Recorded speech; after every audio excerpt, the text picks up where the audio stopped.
वहीं पर पुत्री का जन्म हुआ। इस समय तिवारी जी ने खुले हाथों खर्च किया। सारे गांव को प्रीति भोज दिया। महीनों महीने ढोलक ठनकती रही। कन्या ही सही, पर इसके जन्म ने तिवारी जी के निपुत्र होने के कलंक को धो दिया था। कन्या का रंग गोरा चिट्टा, आंखें बड़ी बड़ी, चौड़ा माथा और सुंदर सी नासिका थी। उसका लालन पालन बड़े लाड प्यार से किया गया था। उसका नाम रखा गया सोना।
बापूजी शहर से मेरे लिए लेके आए।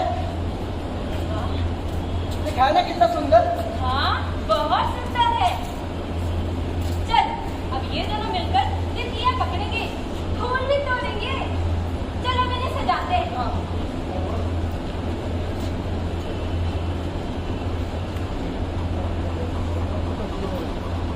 अच्छा, तू कभी शहर गया है? नहीं, मैं नहीं गया, पर बापूजी अक्सर जाते हैं। वो बता रहे थे कि वहाँ रंग बिरंगे कपड़े मिलते हैं। पता है, वहाँ ना धोती की जगह ढीला पैजामा, कुर्ता की जगह कमीज और पगड़ी की जगह पता है टोपी पहनते हैं। टोपी। अच्छा। हाँ, और कोट और बास्कोट भी पहना जाता है। हाँ? तुझे पता है वहाँ रंग बिरंगे गुड्डे और गुड़िया भी मिलती है। अच्छा। हाँ, और पैर में पहनने के लिए पंप शू और स्लीपर भी मिलते हैं। वाह, क्या बात है। हाँ, तेरा गुड्डा है खूबसूरत, पर मेरी गुड़िया भी कम सुंदर नहीं है। ठीक है, तो दोनों की शादी कर देते हैं। नहीं नहीं, अभी मेरी गुड़िया बहुत छोटी है, अभी इसकी शादी नहीं करूंगी। ठीक है, मत कर शादी।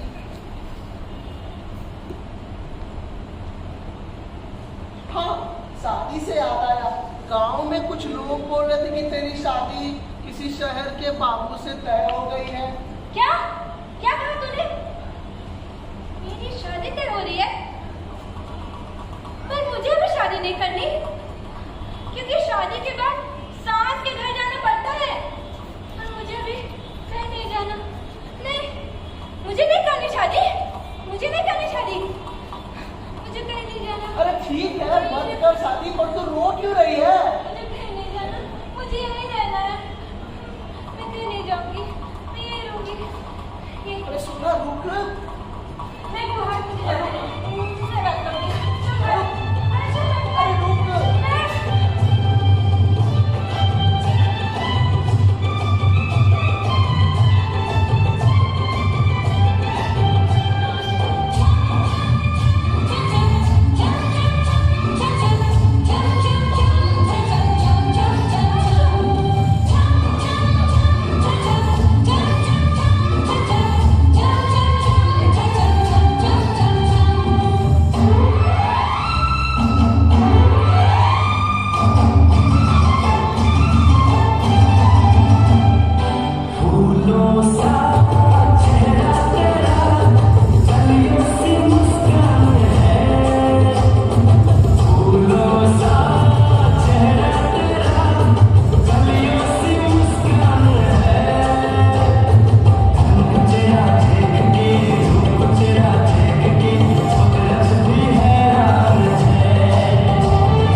दोस्त और चरित्रवान युवक थे।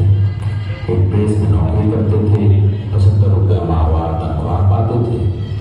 घर में एक बूढ़ी माँ को छोड़कर और कोई न था। बिहार के रहने वाले थे, कुछ ही दिनों से यूपी में आए थे। पर्दे के बड़े पक्षपाती और पुरानी रूढ़ियों की कैद थे। नाम था विश्वमोहन। जब तिवारी जी ने विश्वमोहन और उनके घर को देखा तो उनकी खुशी का ठिकाना न रहा। विश्वमोहन बाबू क्या मुझे साहब दिख पड़ते थे। उनके घर में खिड़की और दरवाजे पर चीखें पड़ी हुई थी। जमीन पर एक दरी बिछी हुई थी जिसके बीच में एक गोल मेज थी। मेज के आसपास कुछ कुर्सियां रखी हुई थी। जब विश्वमोहन ने तिवारी जी से चाय पीने का आग्रह किया और तिवारी जी को उनके आग्रह से चाय पीनी पड़ी तो वहां का साथ सामान देखकर तिवारी जी चकित हो गए। हंस से उनकी आंखें चमक उठी। सुंदर सुंदर प्यालों में मेज पर चाय पीने का तिवारी जी के जीवन में ये पहला अवसर था। चाय पीने के बाद तिवारी जी ने 2 बीवी वो रिक्शा में देकर शादी पक्की कर ली।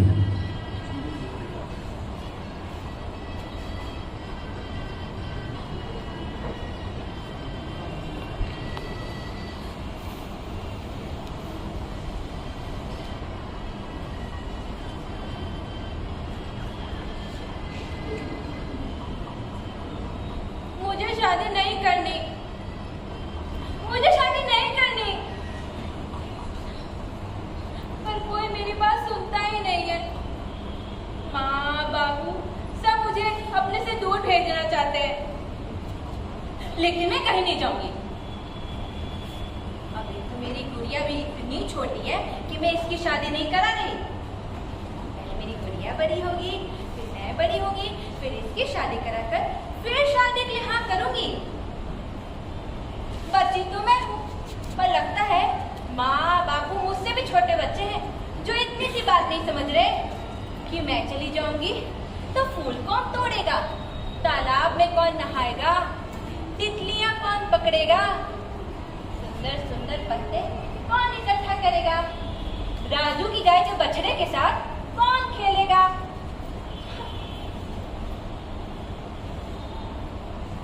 शायद माँ मुझे लोरी नहीं सुनाना चाहती और बापू मेरे लिए मिठाई नहीं लाना चाहते, इसलिए मुझे इतनी दूर भेज रहे हैं।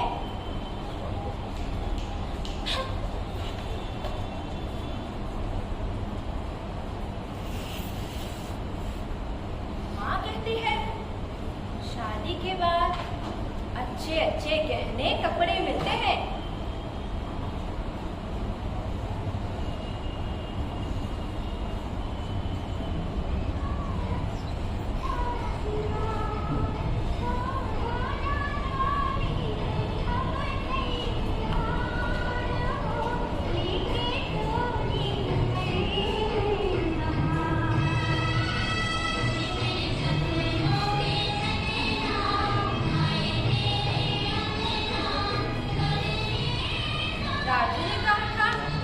शहर में बहुत सुंदर सुंदर कपड़े और पैरों में पहनने के लिए स्लीपर मिलते हैं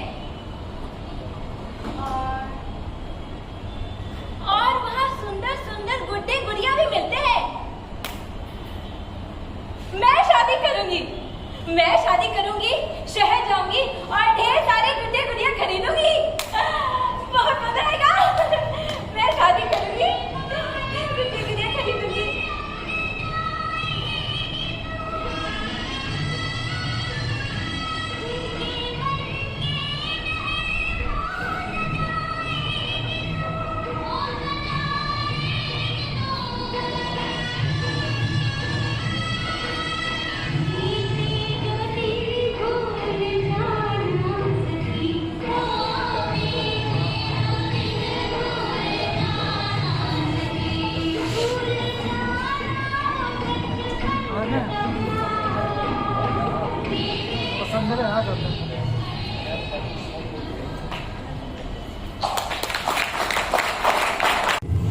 लंबू का स्थान साड़ियों ने ले लिया था।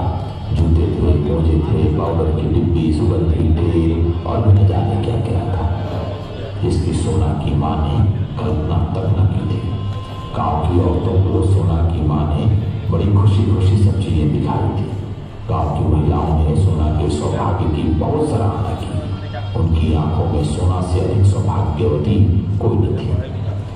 उस दिन सोना को ससुराल के सब गहने कपड़े पहनाकर सोना की मां ने जब पुत्री का सौंदर्य निहारा तो उनका रोग पुलकित हो गया। किसी की नजर ना लग जाए इस डर से उसने छिपाकर बालों के नीचे काजल का टीका लगा दिया। जिसने सोना को देखा वही क्षण भर के लिए उसे देखता रह गया। सोना सचमुच में सोना ही थी। विदाई का समय आया। माँ बेटी खूब रोई। जब सोना तिवारी जी के कमर से लिपट कर रोने लगी तो तिवारी जी का भी धैर्य टूट गया। वो भी जोर से रो पड़ी। सोना विदा हो गई। विदाई के बाद तिवारी जी को पुत्री बिछोड़ का दुख ही था, साथ ही साथ आत्मसंतोष भी था कि पुत्री अच्छे घर ब्याही गई है, सुख से रहेगी।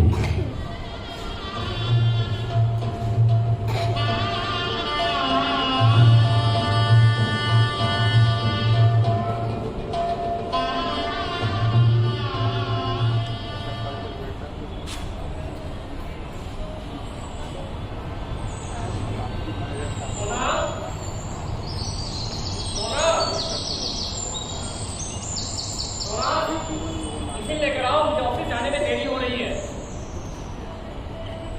सोना जरा जल्दी करो।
अरे बहू कहाँ है?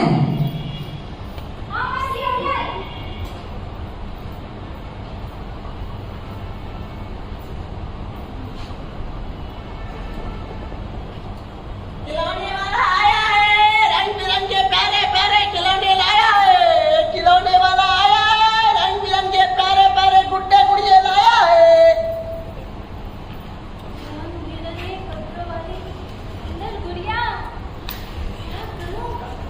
कैसे खरीदूं?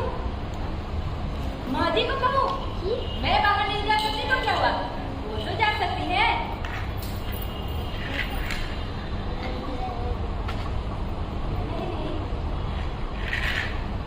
माँ जी अपने बहू के लिए गुड़िया खरीदेंगी। जब वो गुस्सा हो गई तो बहुत डांट पड़ेगी।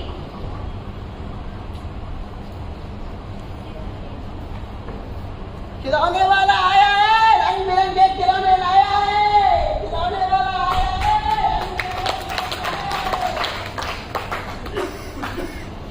कितनी सुंदर सुंदर गुड़िया होगी ना,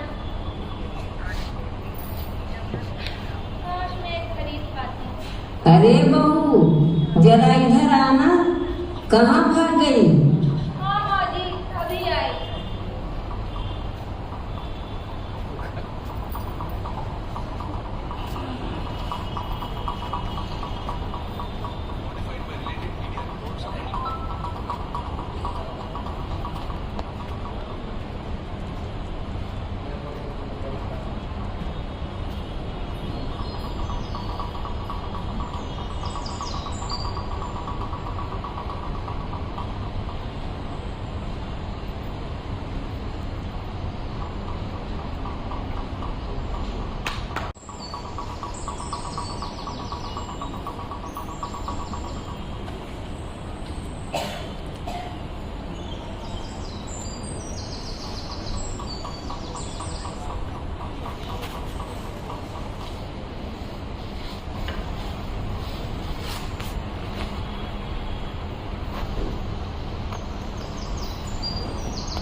घर सजाने का सामान ले मात्र 2 रुपया। घर सजाए बीवी को खुश रखे, अरे माल 2 रुपया,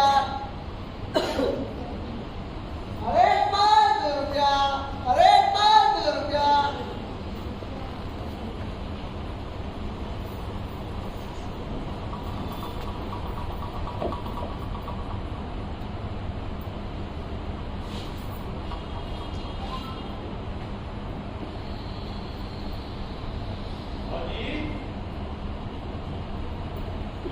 अरे भैरू, क्या बात है?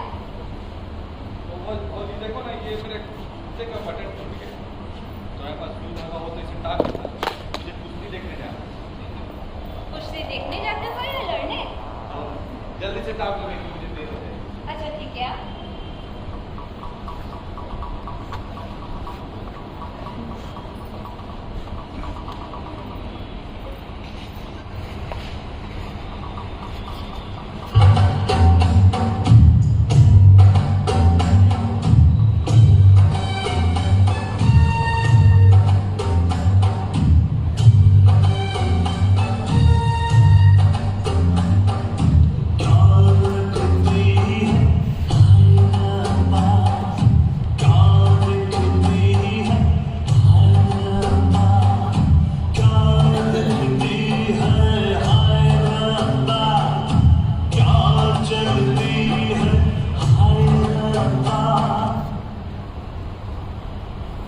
अरे नमस्ते भैया।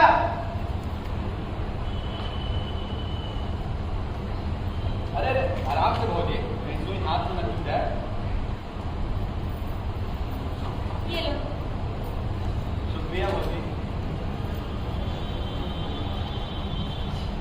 देखिए भैया को संभालिए, बोलिए। लगता है भैया गुस्सा हो गए।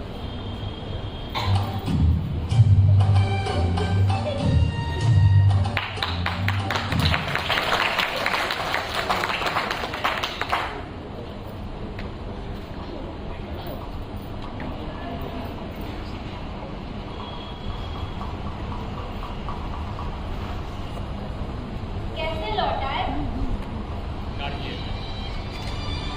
सामान कहाँ है? और अब कब जाना होगा? हमारे स्टेशन मास्टर के पास रख आया। 3 घंटे बाद गाड़ी आएगी, चले जाऊंगा। तो कब तक इस प्रकार बैठे रहोगे? मैं बिस्तर लगा देती हूँ, आओ थोड़ा आराम कर लो, आओ। तुम्हें कष्ट करने की कोई जरूरत नहीं है, मैं यहीं ठीक हूँ।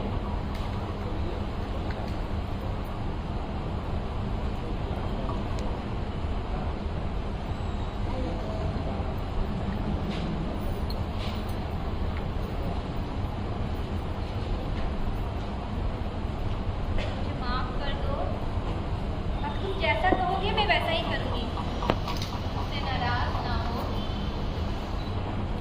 ये बात आज क्या तुम पहली बार कह रही हो? ये मौखिक प्रतिज्ञा है, हार्दिक नहीं, मैं सब जानता हूँ। तुम्हारे कारण तो मैं शहर में सिर उठाने लायक नहीं रहा। जिधर जाओ उधर लोग तुम्हारी ही चर्चा करते हुए दिखते हैं। पता है मोहल्ले वाले क्या कहते हैं?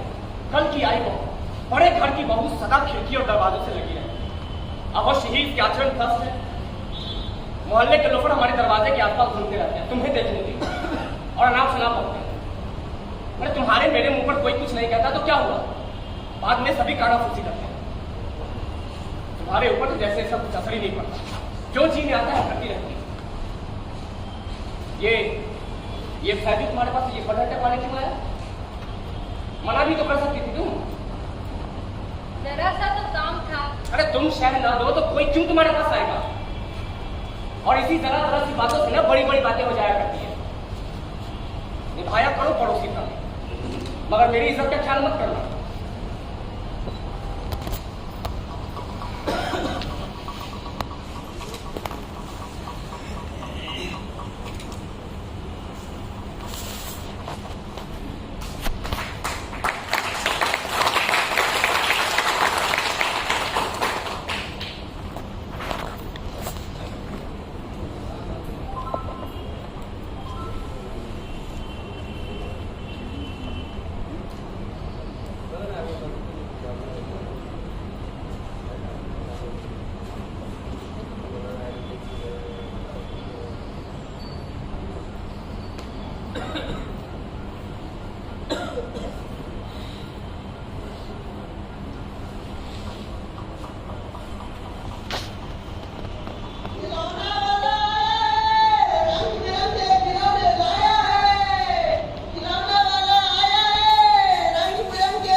सब परिवार कुशल से हैं।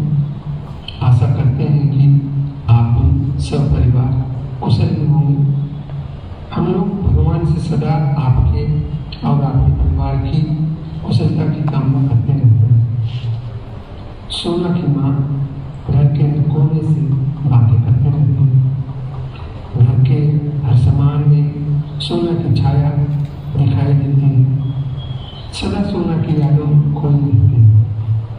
मैं इस महीने की 27 तारीख को किसी काम के सिलसिले में संग जाने वाला हूँ। सोचा आप लोगों से भी मिल लूँ और यदि आपकी और आपके माता जी की सहमति हो तो आते वक्त सोना को भी कुछ दिनों के लिए साथ लेते हो।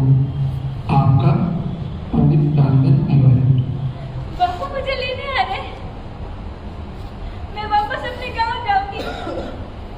हाँ, मैं अपने घर जाऊंगी, मैं अपने घर जाऊंगी। उसी फूलों के बगीचे में, उसी पेड़ के पास जहाँ जाड़े के दिनों में अलाव के पास ना जाने कितनी रात तक बूढ़े जवान युवती और बच्चे सब एक साथ बैठकर आग तापते हुए पहेलियां बुझाते थे और किस्से कहानियां कहा करते थे।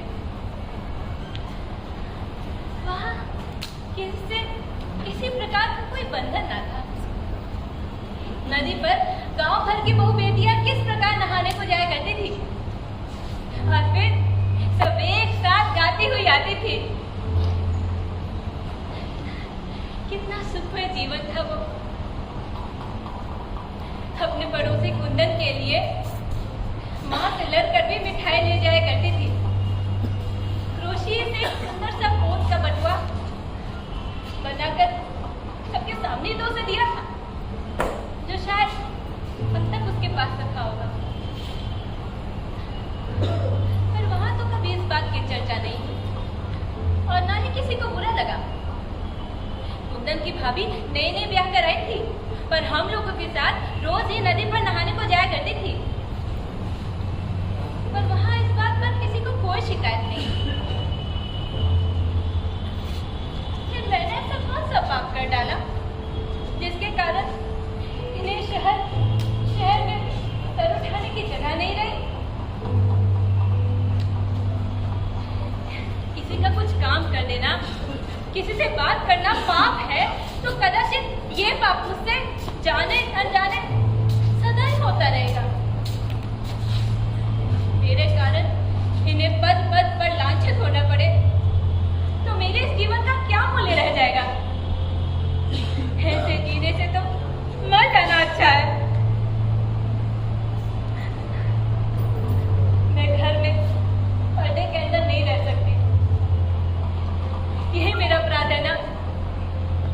मैं सबसे बात करती हूँ, प्रेमपूर्ण व्यवहार करती हूँ, यही मुझ में खोट है ना। इसी कारण तो लोग मेरे आचरण पर धब्बे लगाते हैं।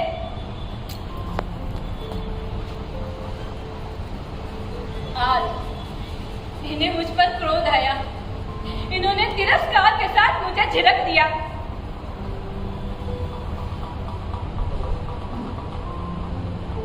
लेकिन इसमें इनका कोई दोष नहीं है।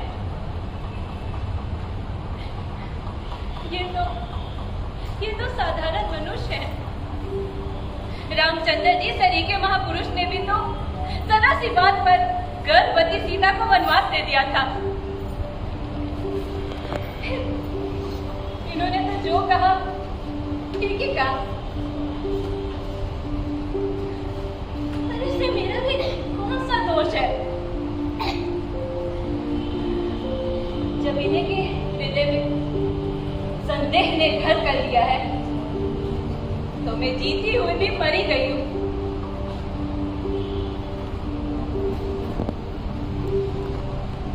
अब मैं कभी खिड़की दरवाजे के पास नहीं जाऊंगी, नहीं जाऊंगी, नहीं चाहिए मुझे कुछ, नहीं चाहिए खिलौने, नहीं चाहिए दुनिया, मुझे कुछ भी नहीं चाहिए।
दिन थे जब भौजी मेरे घर आया करती थी मेरी बहन से मिलने। लेकिन अब तो एक झलक तक नहीं मिलती। ना जाने विष्णु मोहन भैया ने भौजी से क्या कहा। ना वो घर से बाहर निकलती है, ना ही किसी को घर के अंदर आने देती है। पता करना पड़ेगा। अरे विष्णु मोहन भैया, नमस्ते। कैसे हैं भैया? इतने दिनों से कहाँ गए थे आप? दिखाई नहीं दिए हमको, बताइए। तुमसे मतलब? अरे भैया, आप मुझसे नाराज है क्या? अरे भैया, मैं पड़ोसी होने के नाते आपके घर गया था। अरे फल सब्जियां वगैरह पूछने के लिए, तो फौजी ने दरवाजा ही नहीं खोला भैया। तुमसे किसने कहा था मेरे घर जाने को? तुम मेरे और मेरे परिवार से दूर रहो। अरे भैया, उस दिन फौजी ने मेरे कुर्ते का बटन ताका था तो कौन सा बड़ा पाप कर दिया।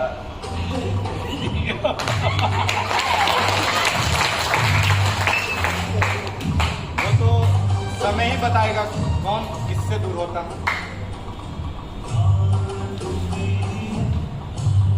आओ आओ आओ।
मुझे तुम्हारे हाथों से बना कुछ नहीं खाना है।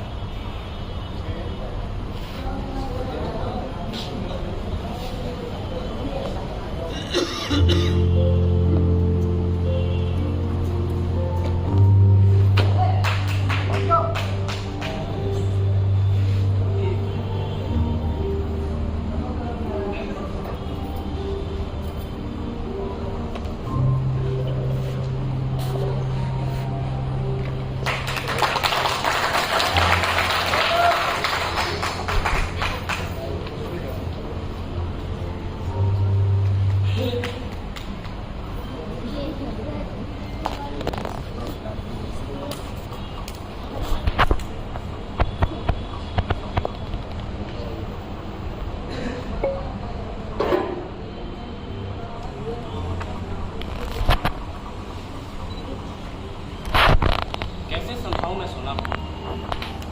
मुझे तो कोई बात ही समझ नहीं आती। अभी इसे आए हुए 4 दिन भी नहीं हुए थे कि पास के बुआ ने इसके आचरण के बारे में माँ को क्या क्या नहीं सुना दिया। कुछ कहो तो रोएगी पर बात समझेगी नहीं। भाई पिछले महीने जब मैं इसे गांव से वापस लेने गया था तो पेड़ पर चढ़कर अमरूद खा रही थी। मेरा तो खून खौल गया था यह दृश्य देखकर। एक शादीशुदा महिला होने के बावजूद इस तरह की बचकाना हरकतें कभी पति को अच्छी लगेगी? मां ने गृहस्थी का सारा भार इसे सौंपा, फिर भी इसे अकल नहीं आ रही, क्योंकि इसने तो सिर्फ तितली की तरह उड़ना, खाना, कूदना, खेलना यही सब सीखा होगा। और हद तो तब पार हो गई जब मुझे यह पता चला कि ये गृह कार्य के बाद आस पड़ोस की महिलाओं से मिलने जाती है, यहां तक कि उनके घर भी चली जाती है। कितनी बार समझाया है कि सोना तुम्हारी इस आचरण से हमारी बहुत बदनामी हो रही है, लेकिन नहीं, इसके इसी लक्षण की वजह से ना मैं माँ को बहुत दिनों तक गांव में नहीं रहने देता। जल्द ही उन्हें वापस बुला लेता हूं। कितनी बार समझाया है कि सोना तुम्हारे इस लक्षण से हमारी बहुत बदनामी हो रही है। तुम बाहर के लोगों से मत मिलो, बातें मत करो, बाहर मत निकलो, लेकिन नहीं, 1-2 दिन तक मेरी बात इसे याद रहती है, फिर वही हाल हो जाता है। कैसे समझाऊं? अरे माना कि सिर्फ 17 साल की लड़की, हाँ, लेकिन 17 साल की लड़की की मानसिक स्थिति इतनी भी तो अच्छी नहीं होती कि वो शहर के बड़े घर के बहुओं के संस्कार को समझे। कहीं मैं सोना पे ज्यादा दबाव तो नहीं दे रहा। गांव में स्वच्छंद घूमने वाली लड़की खुद को एक शहर के बड़े कमरे में कैदी की तरह महसूस करती होगी। इसलिए बेचारी खिड़की और दरवाजों के पास चली जाया करती है ताकि ताजी हवा खा सके। इसलिए वो बार बार मैके जाना चाहती है। मैं कैसे भूल गया कि वो अमरूद फेंककर तुरंत अपना सर ढक लिया था जब मैं उसे गांव वापस लेने गया था। वो तो आस पड़ोस वालों को अपने गांव की तरह भाई, हितैषी, अपना मित्र समझकर बातें करती होगी। पर बेचारी को क्या पता कि यही सारे लोग उनके बारे में क्या क्या बकते हैं। हाँ, अब समझ आया। सब लोग जलते हैं सब मेरी सोना से, उसको छीनना चाहते हैं। जलते हैं सब उसकी मधुर स्वभाव से, उसकी कोमलता से, उसकी खूबसूरती से। लेकिन मैं ऐसा नहीं होने दूंगा। मैं आज ही इस गलतफहमी की दीवार को दूर करूंगा। हाँ सोना, मैं आ रहा हूं सोना।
सोना,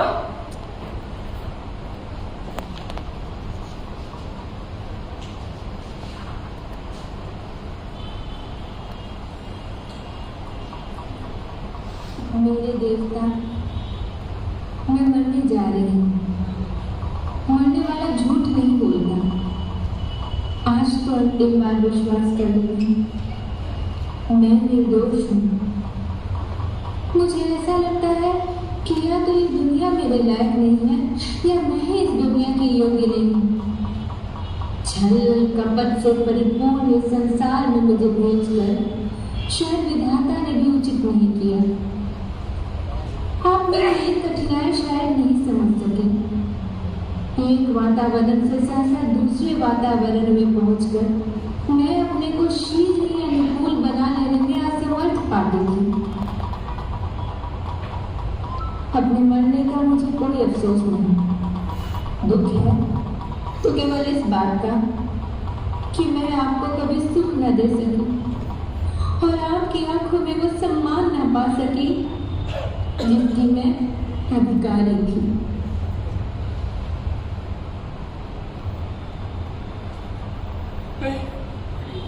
सोना, सोना, ये तुमने क्या कर दिया? सोना, सोना, ये तुमने क्या किया?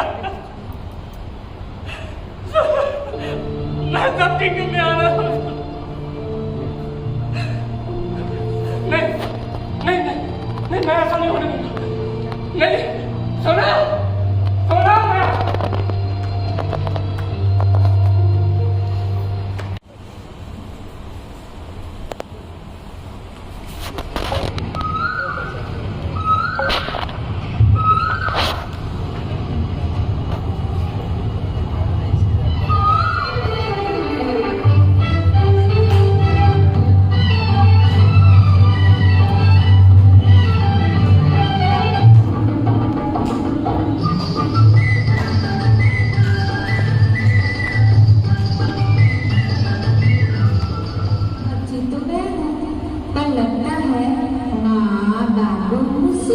बच्चे हैं जो इतनी सी बात नहीं समझ रहे कि मैं चली जाऊंगी तो पेड़ पर चढ़े अमरूद कौन खाएगा, राजू की गाय के बछड़े के साथ कौन खेलेगा, तालाब में कौन नहाएगा, सुंदर सुंदर पत्ते कौन इकट्ठा करेगा, बगीचे के फूल तोड़कर बालों में कौन लगाएगा, तितलियां कौन पकड़ेगा और बेचारी कोयल से बात कौन करेगा।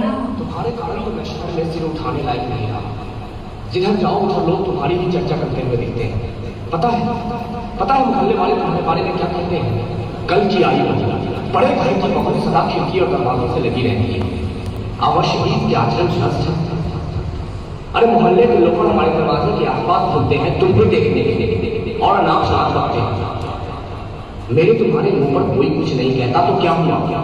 बाद में सब का नाम करते हैं। तुम्हारे ऊपर तो जैसे इसका कुछ असर ही नहीं पड़ता।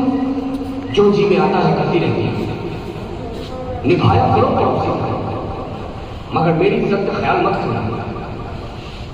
मुझे तुम्हारे हाथों से बना कुछ नहीं चाहिए। सोना, वहीं रुक जाओ। क्या तुम मुझे माफ नहीं कर सकती? अपने पति को गलती सुधारने का मौका नहीं देती। सोना, गलती इंसान से ही होती है। मैं मानता हूं कि मैं तुम्हें बहुत ठेस पहुंचाया है, और क्या तुम मुझे माफ नहीं करोगी?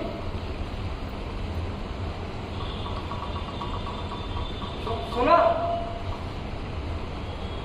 तुमने ये भी नहीं सोचा कि तुम चली जाओगी तो मैं कैसे जीऊंगा? अच्छा, ये तो सोचो कि तुम चली जाओगी तुम्हारे बाप से कैसे जिएगी? तुम्हारे जाने के गम में अगर तुम्हें कुछ हो गया तो माफ कर पाओगी खुद को? तो रुक जाओ, हम लोग एक नए सिरे से जिंदगी की शुरुआत करेंगे। मेरी बात मान लो।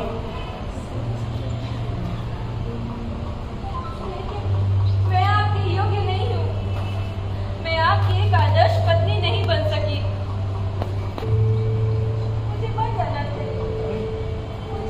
नहीं, सोना,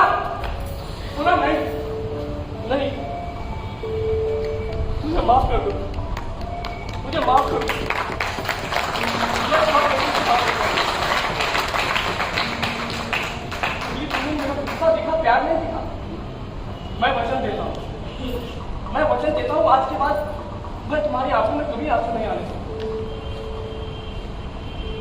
मैं वचन देता हूँ।